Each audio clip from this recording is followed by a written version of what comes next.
Yes, now we are talking about Second World War and the role of Hanna Reitsch, Hitler's favorite pilot.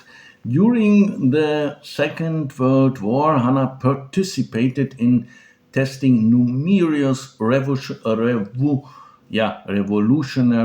German weapons. So new weapons which the Germans developed, which tested, which were not on the market.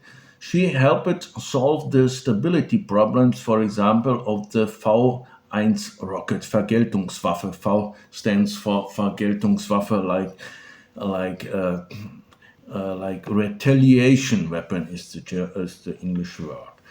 Since early rockets had serious guidance issues, a manually controllable version was built, and Hanna was chosen as a test pilot. So this was first like a rocket, which was sent like a bomb directed from Earth, and then she were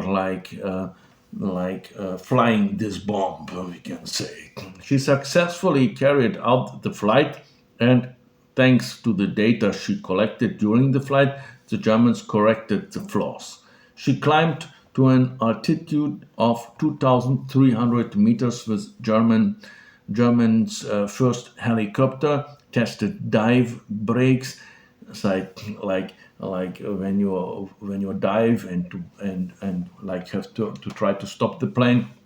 And after the outbreak of war, carried out life-threatening experiments aimed at breaking through British air defense systems. After nearly breaking her neck, so there were a serious accident in one of the testing. Adolf Hitler awarded her the Iron Cross Second Class, an honor that until then were really granted exclusively only to men. Yeah. This was a great event. Earlier, Hermann Göring, commander-in-chief of the Luftwaffe, had received her and said to her, like before, when she get the award, she was planned for a visit to Adolf Hitler, like he will receive her. But before, Hermann Göring called her and said, how can such a tiny person control so many machines? Because Hermann Göring was a big guy, fat, and she was a tiny 1 meter 15 little girl. At that time, she met the Führer for the first time. According to her own account, she was extremely happy about it. So she was also enthusiastic about the Führer, and she was enthusiastic also about the regime, we have to say.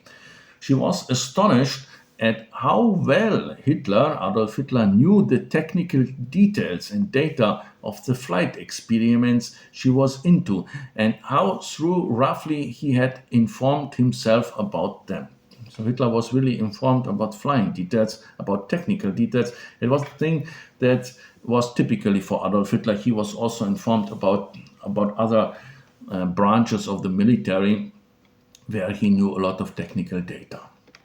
Since its foundation in 1813, allegedly, only one woman had previously received the Iron Cross, das Eiserne Kreuz.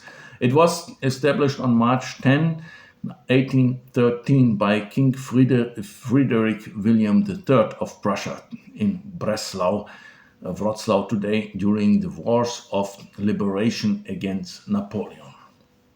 In rare cases, the Iron Cross Second Class was also awarded to women.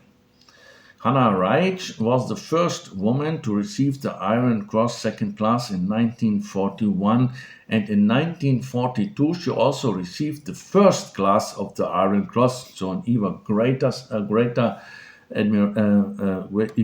medal. She was the only woman in history to receive both the second class and the first class of the Iron Cross. After these awards, Hanna became a popular, we can say, heroine in her hometown of Hirschberg, now Jelenia Góra. The mayor, Blasius, personally traveled to Berlin and to accompany her together home in a car. When they crossed the border into Silesia, the streets were decorated with flags and crowds celebrating Hanna Reitsch. There was a really ceremonial reception in the town of Hirschberg held on April 4 in 1941. We are in the middle of World War II. Later, she was selected to test rocket-powered and jet-powered aircraft, including the Messerschmitt Me 163 Comet rocket fighter. This was the first aircraft in the world to exceed 1,000 kilometers per hour. So it was the first really rocket-powered aircraft in the world. And she was selected as a test pilot. According to Hanna, the flight characteristics were excellent. But due to enormous fuel consumption, the problem was the Messerschmitt consumed enormous amount of fuel. So that's the consequence was that the aircraft could remain in airborne only for a few minutes. Another problem was the landing, which occurred at speed up to 300 kilometers per hour, and this required really maximal of ability of the pilot and maximum concentration. Yeah, and then there were a big problem again. So this it was a really dangerous thing to test these rocket planes. During the fifth flight with this Messerschmitt, with a special rocket-powered Messerschmitt, however, she crashed and suffered severe skull injuries with multiple skull fractures. She spent at the end 5 months in the hospital. Afterwards, she received the Iron Cross First Class, and although her movements remained impaired, she began rigorous rehabilitation. So she was really somebody who stands up again and work with perseverance, like going on. As she writes, we can say it is like in a Rocky film. And against medical advice, so the medical doctor said, no, flying will not be, you will not fly never again. It's like the same when a doctor say you will never walk again, and then the guy stands up and walks. She began immediately after release of the hospital, go back to the flying school and tried to fly in Breslau. In the hospital, when she was in the hospital 5 months, Heinrich Himmler, the chief of the SS organization, one of the most feared men in the Third Reich. He was really, even Hermann Göring feared. He was really when we speak about power, he was the second man in the Third Reich. Heinrich Himmler visited her many times personally and really regularly.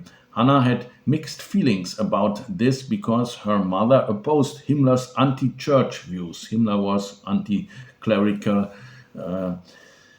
Hanna found the attention flattering and in 1943 personally visited Himmler in East Prussia. She claims in his military camp, she claims that she personally criticized him for his anti-clerical policies and that Himmler took it seriously and even responded politely to her.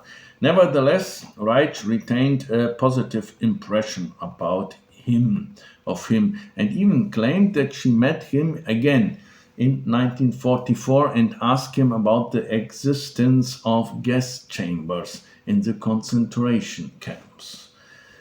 Yeah, this is a thing we cannot prove because she is writing it in the memoirs after World War II. Himmler replied, "And you believe all that?" Yeah, all the stories about the concentration camps. And Hanna said, "Yes, of course, I don't believe. That is all propaganda." In April 1944, Reitsch and Heinz Kenscher completed tests of the Messerschmitt 328, which was carried into the air by a Dornier Do 217. At that time, Otto Skorzeny, SS-Obersturmbannführer and one of the founders of the SS Selbstopferkommandos Leonidas, was a suicide unit. Otto Skorzeny approached her like to help to organize a flying suicide unit, like a kamikaze, like we have it in Japan. The name Leonidas refers to the king of Sparta, who together with his warriors and allies defended the pass of Thermopylae against the Persian army of King Xerxes. According to Plutarch, a Greek writer, Leonidas back then reply was to the Persian army and to King Xerxes, "Come and take them, like take us, like take our position." Molon Labe, words that still stands on the base of his statue there in Thermopylae.